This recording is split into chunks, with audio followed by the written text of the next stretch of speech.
नमस्कार दोस्तों, आज की हमारी कहानी आपको अच्छी लगे तो प्लीज़ मेरे चैनल को सब्सक्राइब करें और वीडियो को लाइक करें।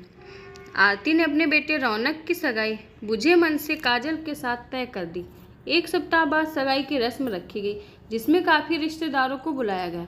होने वाली वधू काजल व रौनक ने एक साथ पार्टी हॉल में प्रवेश किया। दोनों ओर के सारे रिश्तेदारों की नज़रें काजल व रौनक पर गड़ी थी। काजल व रौनक को देखते ही रिश्तेदार आपस में कानाफूसी करने लगे कि रौनक तो कितना गोरा चिट्टा हैंडसम लड़का है, पर काजल तो काले रंग की है। हालांकि उसके नाक नक्श लुभावने थे। कुछ रिश्तेदारों ने तो आरती व उसके पति को मजाक में बोल भी दिया कि भाई पैसों वाली पार्टी देकर रिश्ता तय किया है क्या? समधी जी आपका पूरा घर भर देंगे। उनके जवाब में रौनक के माँ पिताजी ने यही बोलते कि क्या करे, बेटे की पसंद है, हमें तो मानना ही है। दहेज के लिए तो रौनक ने एकदम से मना कर दिया और बोला कि वह एक साड़ी में काजल से शादी करेगा। पता नहीं उसने मेरे बेटे पर क्या जादू किया। वह उसके अलावा किसी और से शादी के लिए हाँ भी नहीं भरता, और उसने तो यहाँ तक बोल दिया कि वह शादी करेगा तो सिर्फ काजल से, वरना कुंवारा ही रहेगा। कुछ ऐसे भी बोल देते कि काजल कितनी किस्मत वाली है जो उसे राजा जैसा राजकुंवर मिला। बुआ जी ने तो यहाँ तक कह दिया कि रौनक बेटा, तुमने फैसला तो सोच समझ कर लिया है ना? रौनक ने जवाब दिया कि बुआ जी, यह सगाई मैंने अपनी पसंद से की है, लव मैरिज है। मुझे काजल से ज़्यादा खूबसूरत लड़की कहीं और नहीं मिल सकती। ऐसा सुनकर सब मुंह बनाकर चले जाते हैं। 2 महीने बाद शादी हो गई। शादी में वाकई में रौनक ने कुछ भी नहीं लिया। शादी के बाद काजल ससुराल में हर काम दिल से करती, वह न आने पर सीखने की कोशिश करती। घर वालों की पसंद न होने के कारण सब उसके साथ अच्छा व्यवहार नहीं करते, वह कटे कटे में से रहते। सास कभी कभी ताना भी मार देती कि मेरे बेटे के लिए बड़े बड़े घर से कितने ही खूबसूरत लड़कियों के रिश्ते आए, पर क्या करे, बेटे के आगे झुकना पड़ा। वरना काजल अपने साथ हो रहे व्यवहार को नज़रअंदाज करती, वह ताने सुनकर भी चुपचाप मुस्कुराती और काम में लगी रहती। एक दिन आरती घर में फिसल कर गिर गई। वह उसे उठा भी नहीं जा रहा था।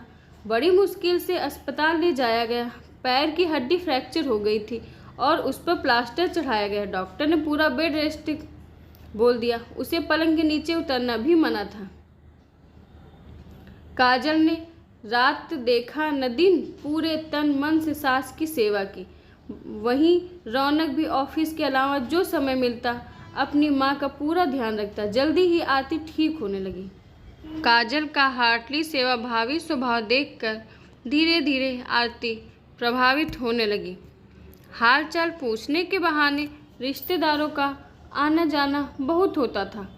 कभी रौनक की बुआ, कभी मासी, कभी चाची तो कभी मामी, कोई न कोई कुछ दिनों के लिए आया करता। आते ही सबसे ज़्यादा नज़र काजल पर टिकी रहती। काजल का चेहरा हमेशा हंसमुख रहता। वह घर के साथ सास का व आने वालों का सबका बहुत ख्याल रखती। वह बहुत ही अच्छे तरीके से बात भी करती। समय से खाना पिलाना, दवाइयाँ देना, कपड़े बदलना, बैठकर उनसे बातचीत करके मन बहलाना। रौनक भी उसके काम से सहयोग देता था। जो भी आता वह उनके यहाँ रुकता।